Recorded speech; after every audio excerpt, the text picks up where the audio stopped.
This is the second part of skeletal muscle relaxants.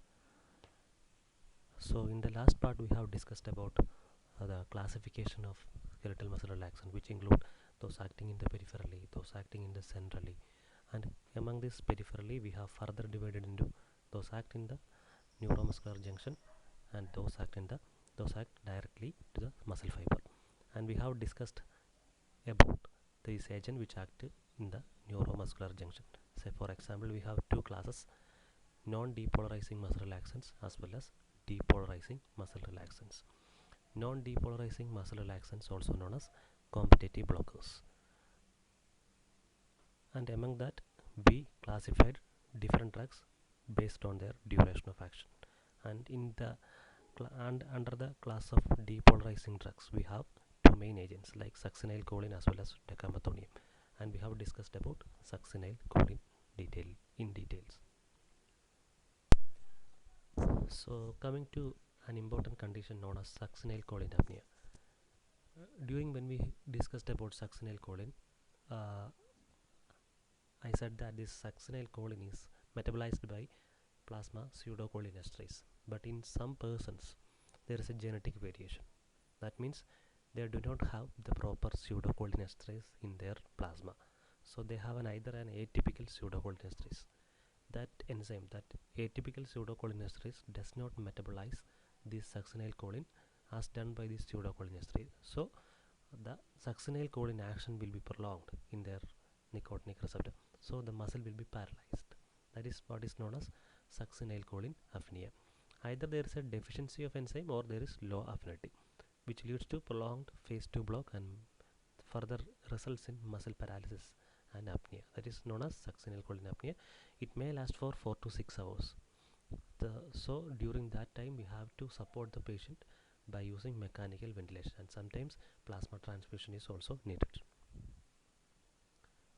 And these are the few uses of these neuromuscular blockers, which includes general anesthesia for getting adequate muscle relaxation, reduces the reflex muscle contraction to maintain the controlled ventilation, intubation, endoscopy, orthopedic manipulation, certain diagnostic procedures, and endotracheal intubation.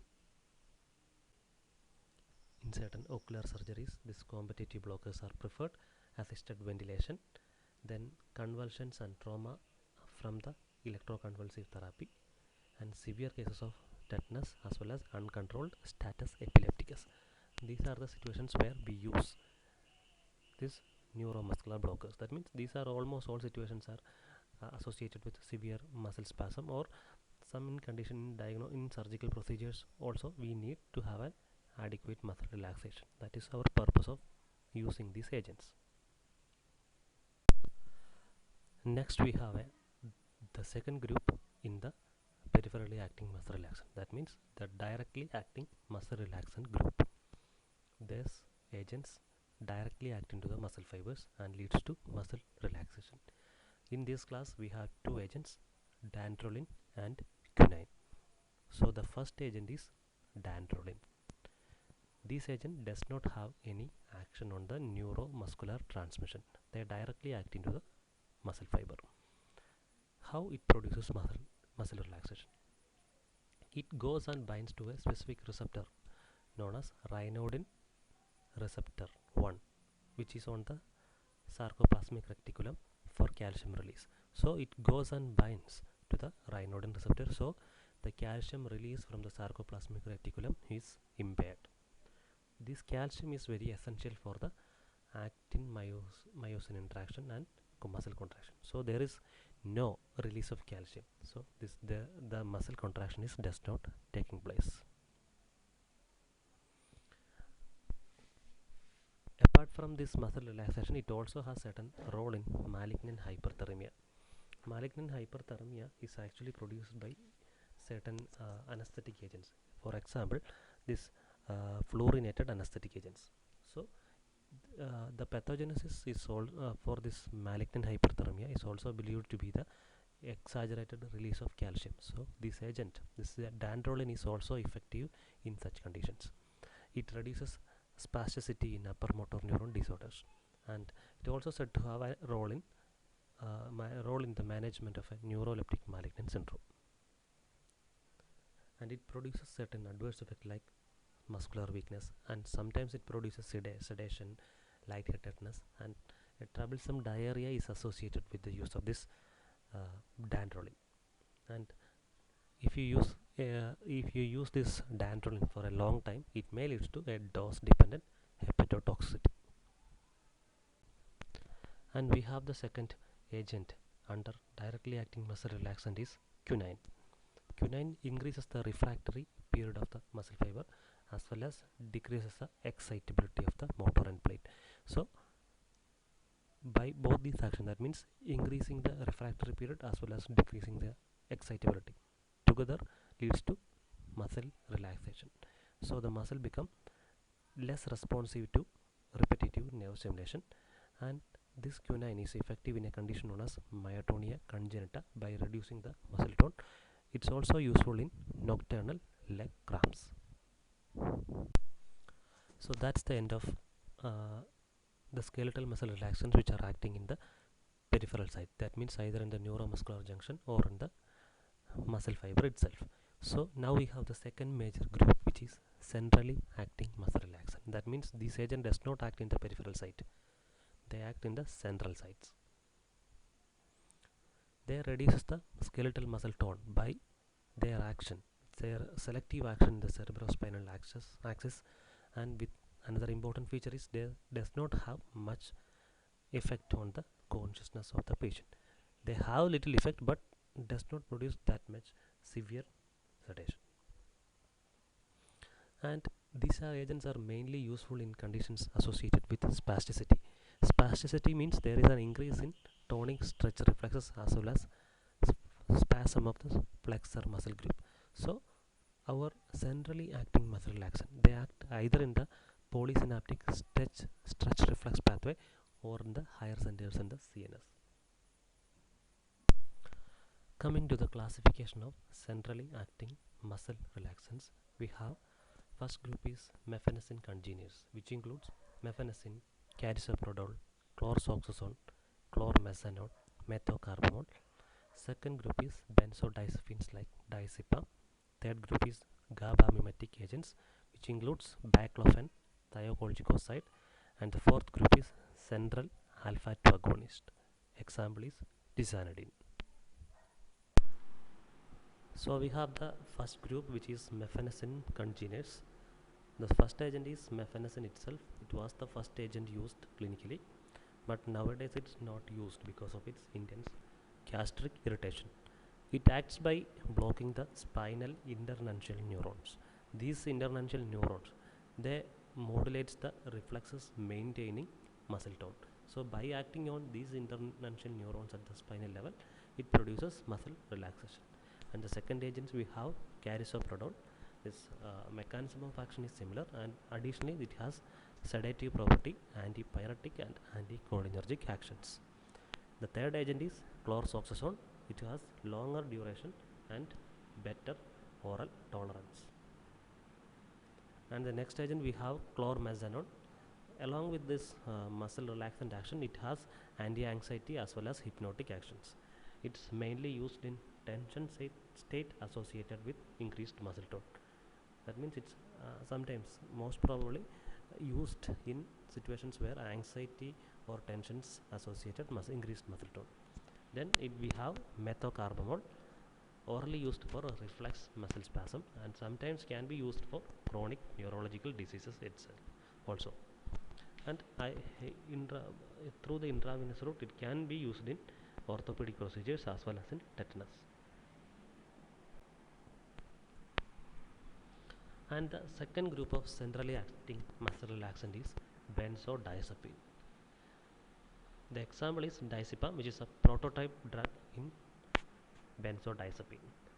Benzodiazepine, they act by enhancing the GABAergic transmission. That means GABA is a inhibitory neurotransmitter in the central nervous system. It acts by enhancing the GABAergic transmission.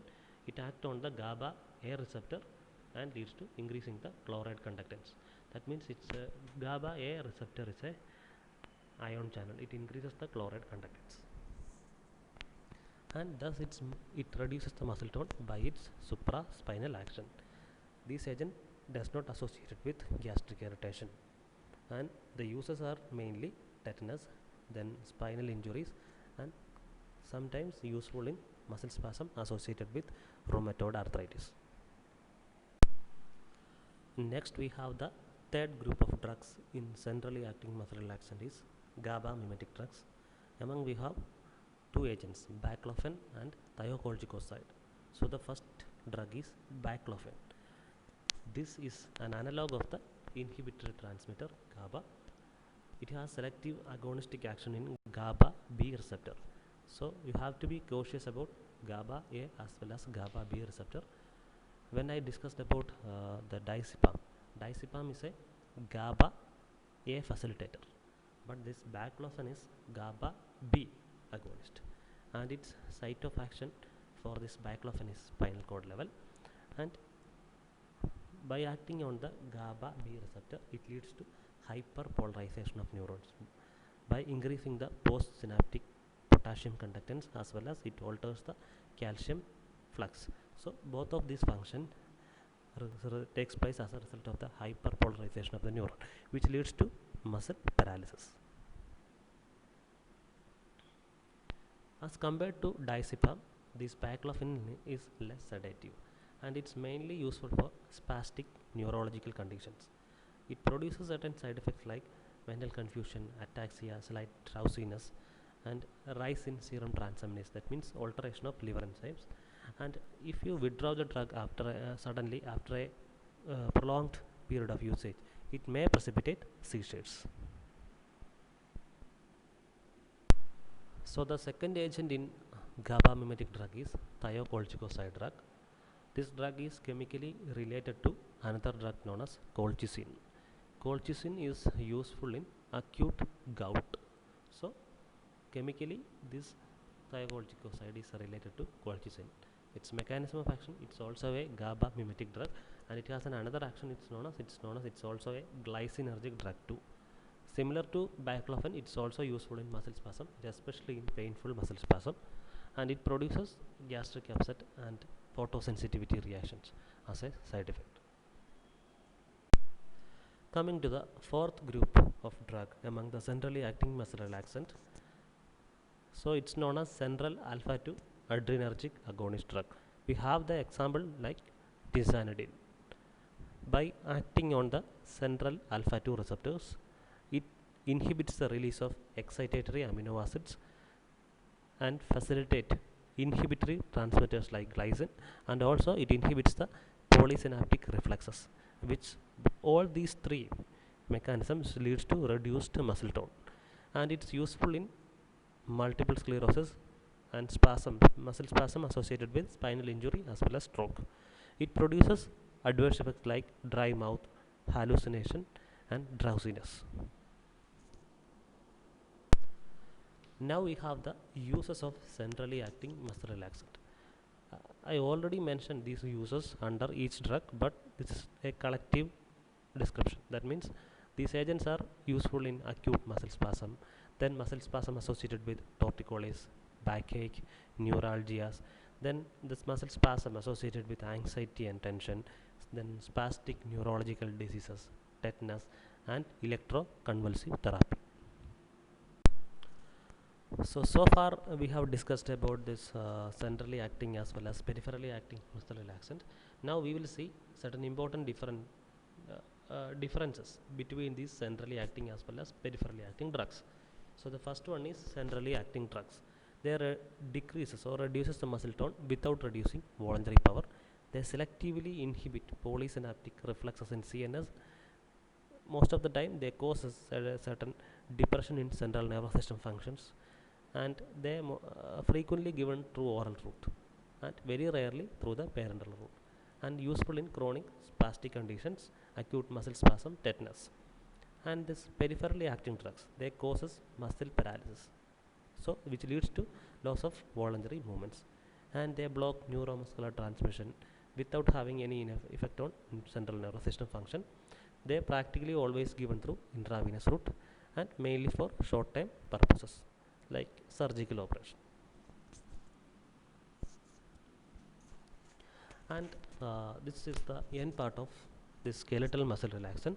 So to summarize, we have the skeletal muscle relaxation, that means which reduces the tone of skeletal muscles.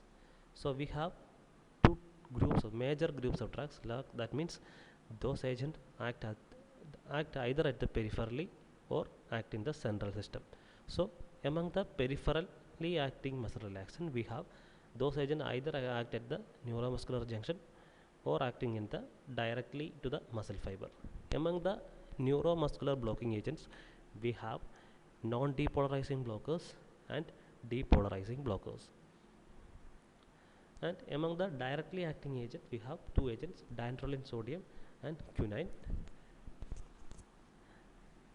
This non-depolarizing or competitive blockers further divided into three groups: short acting, intermediate acting and long acting. So we have different agents, for example D2-bocurarin, doxacurium, pancuronium, mivacurium, atracurium, like that.